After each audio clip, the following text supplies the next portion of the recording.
that's it. Even though it's not. Oh, I know. This here.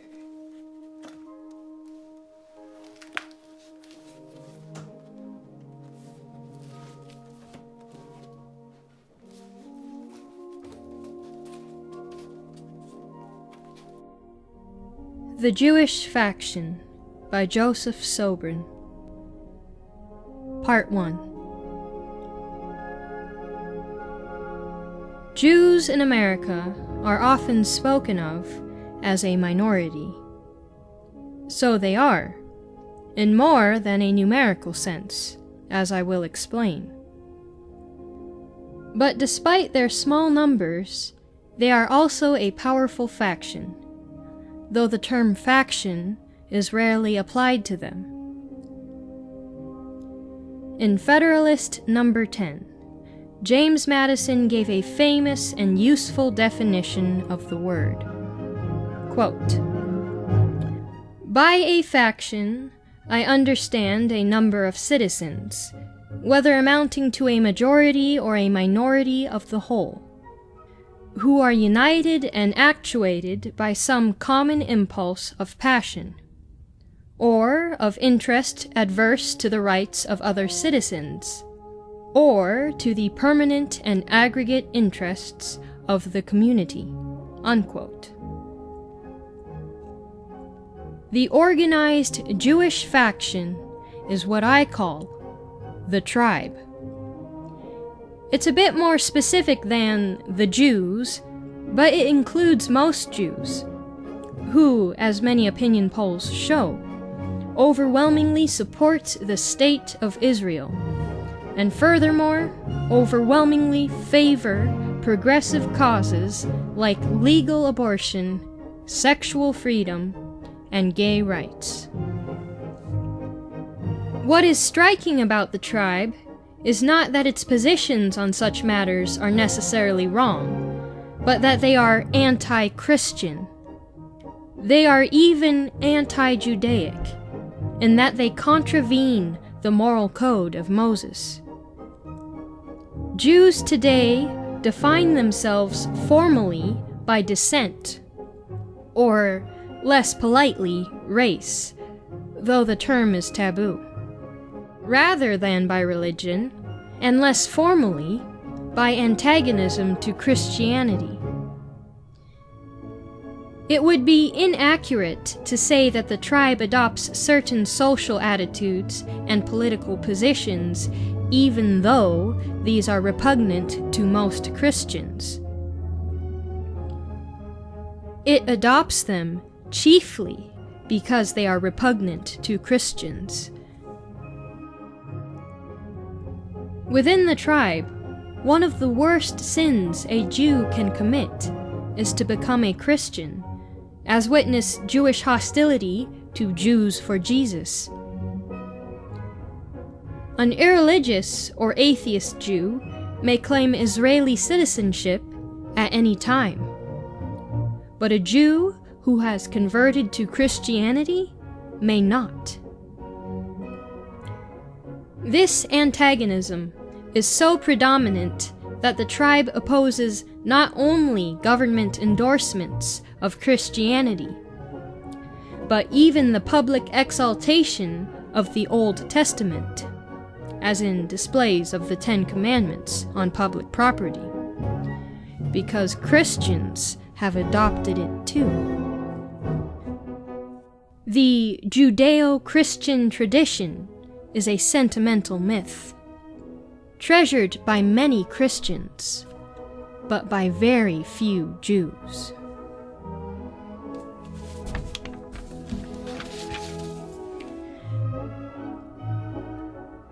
The tribe has no pope or authoritative body defining its creed, but its attitudes aren't hard to discern. As Samuel Johnson says, "A community must be judged non numero sed pondere," not by numbers, but by weight. And the preponderance of Jewish sentiment is clear. It loathes Christianity and Christian influence in public life. It resents Christian proselytizing, one of the first Christian duties, virtually banned in Israel. It considers the Gospels the very source of what it calls anti-Semitism. In fact, the very word anti-Semitism is basically a tribal synonym for Christianity. This was all spelled out for even the most naive observer by the fierce tribal reaction to Mel Gibson's film, The Passion of the Christ. The barely concealed hatred of Christianity came roaring forth long before the movie was even finished. The columnist Charles Krauthammer spoke for many Jews when he wrote that the story of Christ's Passion had, quote, resulted in countless Christian massacres of Jews and prepared Europe for the ultimate massacre. 6 million Jews systematically murdered within 6 years, in the heart, alas, of a Christian continent, unquote. Alas, indeed.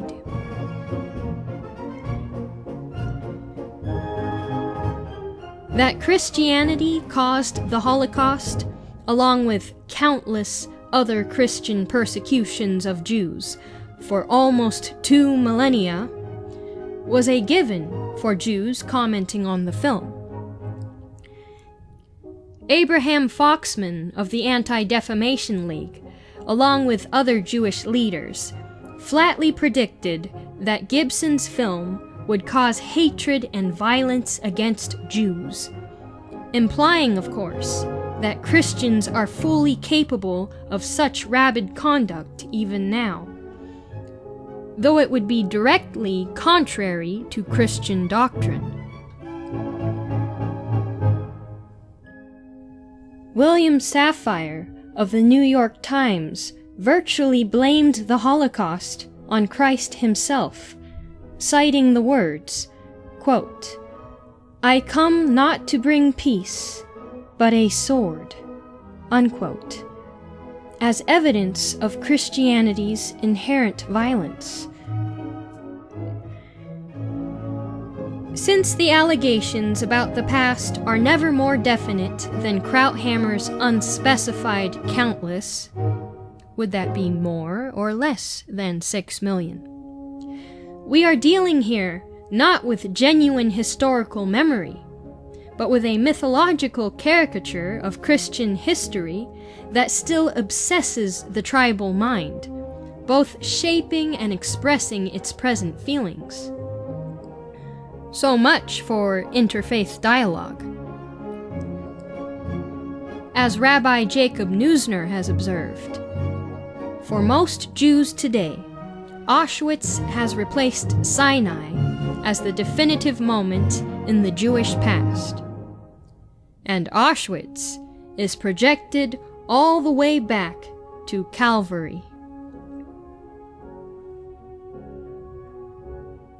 It's now a tribal article of faith that until the Second Vatican Council in 1965, the Catholic Church taught that all Jews were Christ killers. This, of course, is false, as older Catholics know firsthand, and as anyone else can easily ascertain. The notion that the Church reversed this supposedly ancient teaching displays modern ignorance of the way the Church does business. It assumes that she can arbitrarily make and unmake doctrines, like a contemporary dictator changing the party line overnight. But she acts slowly and deliberately, precisely because she can never repudiate a settled teaching while claiming infallibility. Even Catholic children used to grasp that. When I joined the church in 1961, the only Jews I knew personally were some quite amiable neighbors. If anyone had told me that the Hellman family down the street bore special responsibility for the crucifixion, I would have been utterly mystified. So bizarre an idea would have been an impediment to my conversion. It simply wouldn't have made sense. And it never occurred to my Catholic mentors. They didn't need a new church council to tell them that it was nonsense. They didn't speak nonsense. It had nothing to do with loving or hating Jews as such. I was far more inclined to hate Protestant heretics at that point, but I never even thought of blaming them for, say, communist persecution of Catholics. It would have been about as rational as blaming Julius Caesar for Pearl Harbor. The tribe, however, embraces the mythical charge of Christ killing in order to reverse it. Christians are Jew killers. And it all began, by implication, with Christ himself, whose followers, immediately after his death, naturally began implementing his principles of charity by persecuting Jews, a course they have persisted in for almost 2 millennia.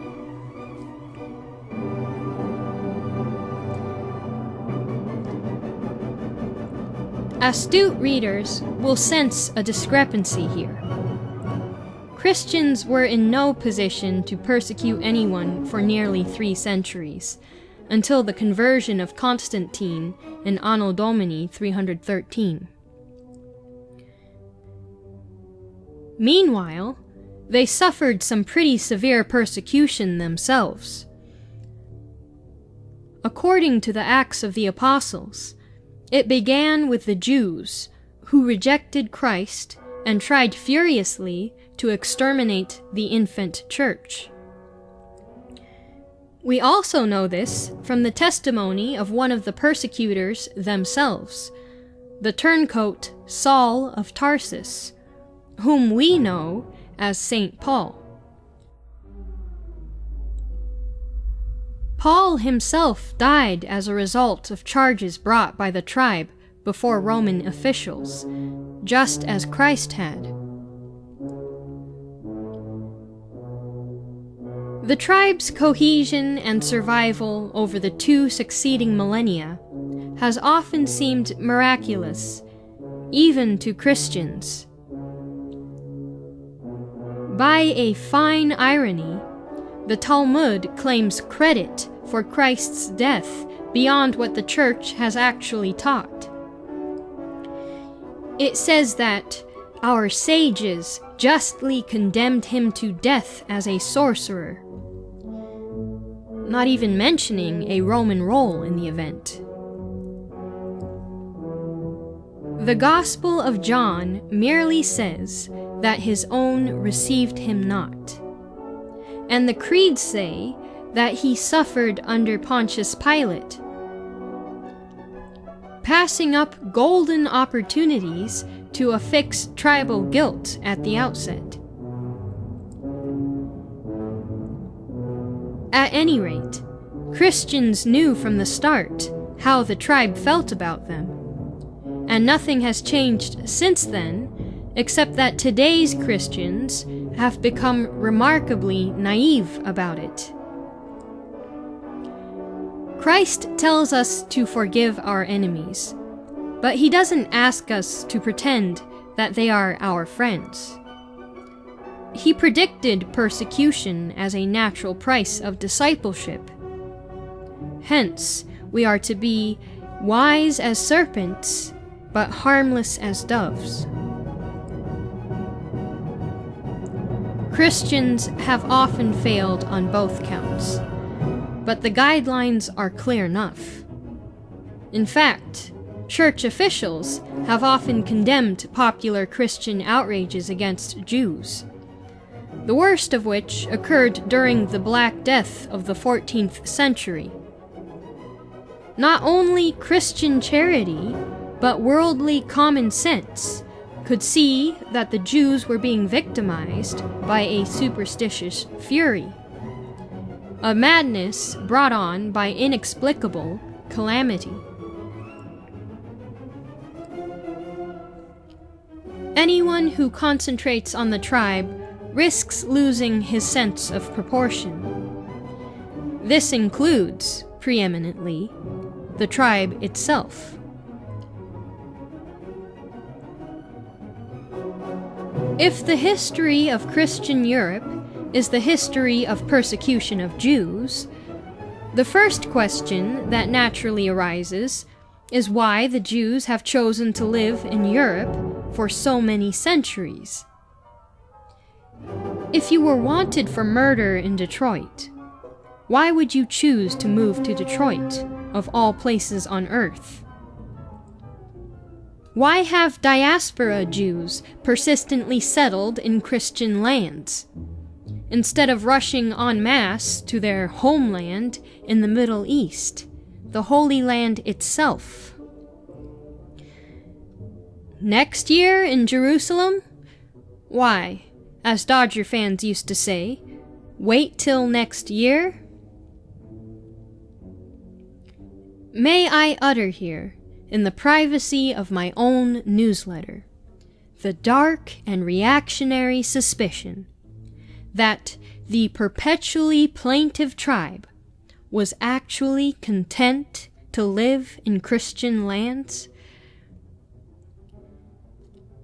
Even today, more Jews choose to live in Christian America than in the state of Israel, typically attacking Christians for supposed bigotries they harbor, instead of thanking Christians for their long record of tolerance and benevolence.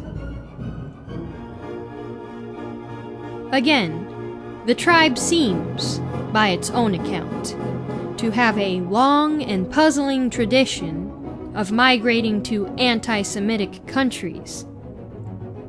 Or rather, anti-Semitism is the explanation it gives for its own perpetual unpopularity. And at the root of anti-Semitism, it insists, is Christianity, though a new explanation has to be found for its unpopularity in the Muslim world.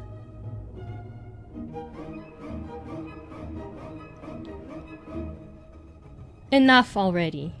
It's time to face the possibility that Jewish problems are sometimes due to Jewish attitudes and Jewish behavior. My father once remarked to me that the Jews are disliked everywhere they go because of their crooked ways.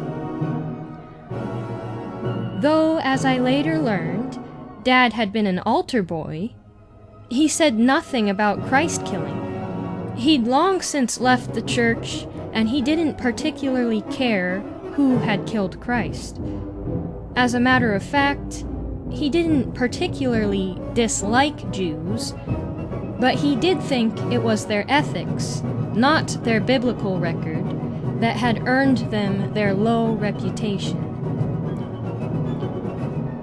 The popular verb Jew would seem to bear him out. So do countless ethnic jokes about Jewish sharp dealing and devious conduct. So, in fact, do Talmudic passages authorizing Jews to relieve Gentiles of their property, if they can do it without incurring anger against Jews in general. These are the sorts of things that actually irritate and sometimes amuse non-Jews. Has anyone ever heard a joke about Jews killing Christ? End of part 1.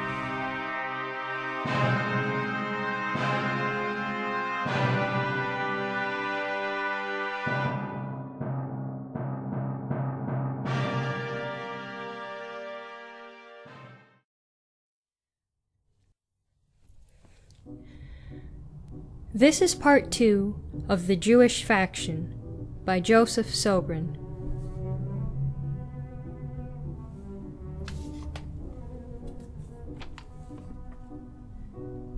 The tribe's obloquy long predates the Third Reich's propaganda.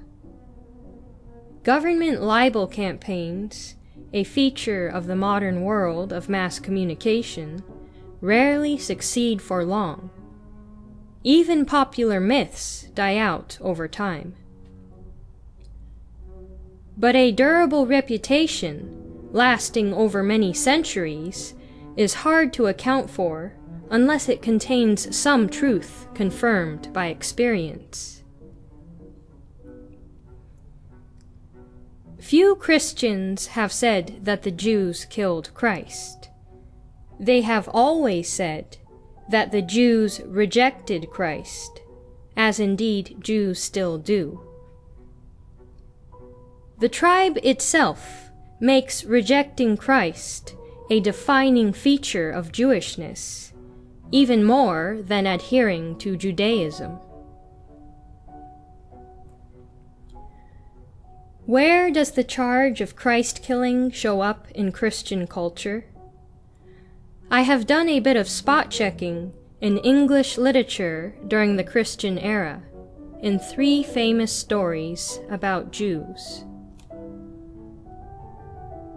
The Prioress's Tale, in the Canterbury Tales of Geoffrey Chaucer, is a pious fable about a small boy whose throat is cut by malicious Jews, who then throw the little corpse into a pit. The story is designed to put the Jews in a bad light, by contrasting Christian piety with inhuman Jewish cruelty. Yet it says nothing about the Jews having killed Christ. The most famous and fascinating Jewish character in secular literature is Shakespeare's Shylock in The Merchant of Venice. He is a villain, but he also speaks his piece so eloquently that readers are still divided over his creator's attitude toward him. Is he more victim than villain? At any rate, one thing is clear. Though Shylock's Christian enemies call him a bloodthirsty usurer, a wolf, misbeliever, cutthroat dog, and so forth, none of them, even in their most violent vituperation, suggest that he is guilty of killing Christ. The idea of Jewish guilt for the crucifixion, which Krauthammer insists obsessed Christians for almost 2 millennia, never even crosses their minds. More important for our purposes, Shakespeare doesn't connect Shylock with the crucifixion either. Shylock speaks of Christ and Christians with brusque contempt. He is tortured by his daughter's elopement with a Christian, but, for all his cruelty, he never adverts to the crucifixion. The play assumes enmity between Christians and Jews, but not the sort the tribe's rhetoric would lead us to expect. An even more telling example is another play of the period, The Jew of Malta, usually ascribed to Christopher Marlowe. Its chief character, Barabbas, is an uninhibited exaggeration of the villainous Jew.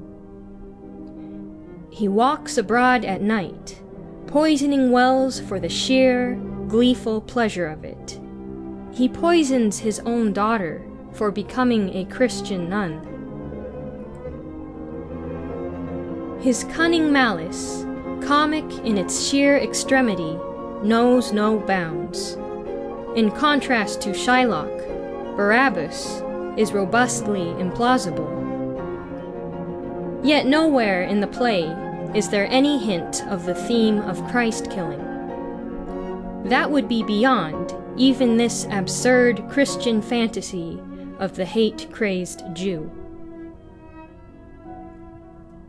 And of course, Charles Dickens created an unforgettable Jewish villain, Fagin in Oliver Twist. Though far from inhuman, he is certainly disreputable, teaching urchins to pick pockets and receiving stolen goods. Dickens usually refers to him simply as the Jew. But again, there is no hint that this Jewish rascal bears any guilt for the crucifixion.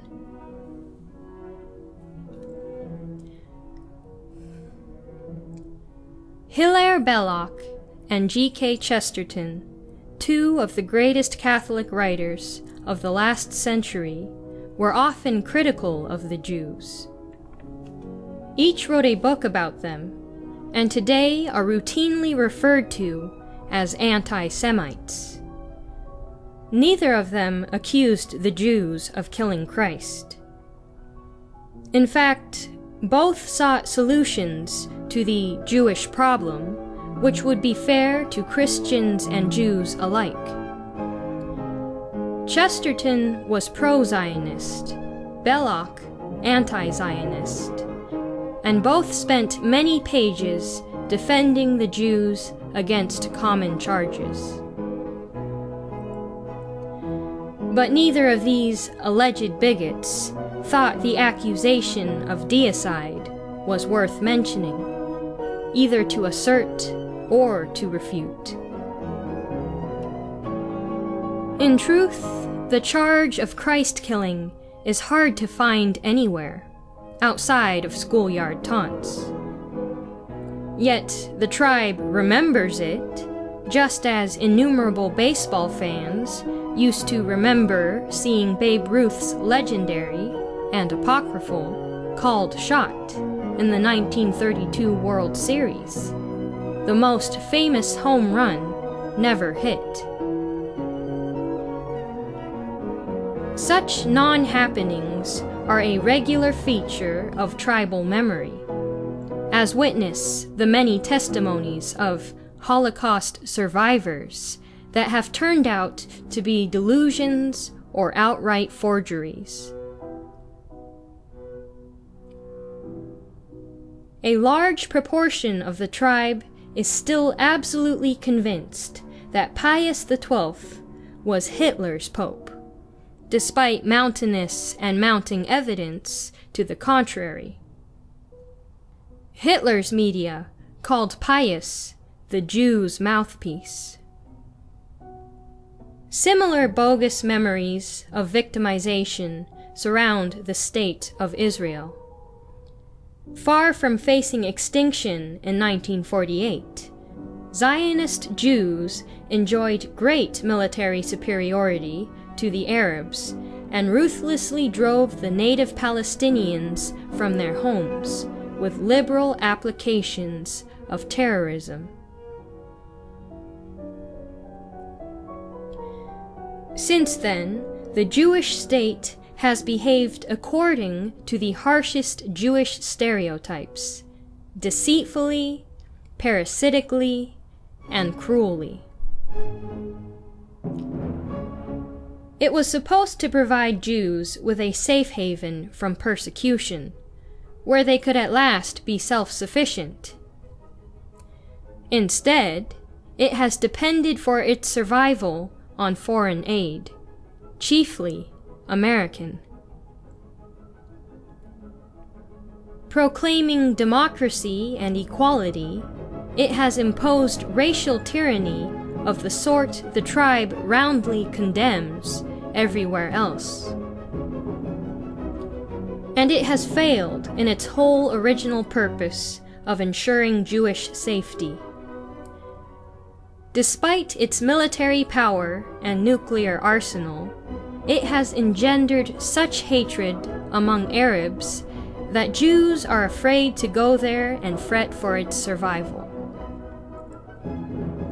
Even as they fret about non-existent Christian anti-Semitism in pro-Israel America. As the good book says, quote, "The guilty flee when no man pursueth," unquote. Zionism has vividly shown that the tribe is perfectly capable of making enemies without the help of the Christians it still, after almost 2 millennia, loathes. What is the source of this deep, enduring hatred of Christianity? No doubt there are several. An obvious one is the Church's claim to be the new Israel, a spiritual one, supplanting the old ethnic one. Even many secular Jews resent supersessionist Christian theology. It's apparently an affront to be replaced as God's chosen people, even if you no longer believe in God. This offense is avenged by blaming Christians, especially popes, for the Holocaust, any doubt of which the tribe treats as heresy. In many Western countries, the tribe has succeeded in criminalizing the expression of such doubts. Moreover, Christianity's universality has given it a worldwide appeal that Judaism, by its nature, can never enjoy. This consigns the tribe to a permanent minority status, confounding its proud expectation that with the coming of the Messiah, it would rule all nations.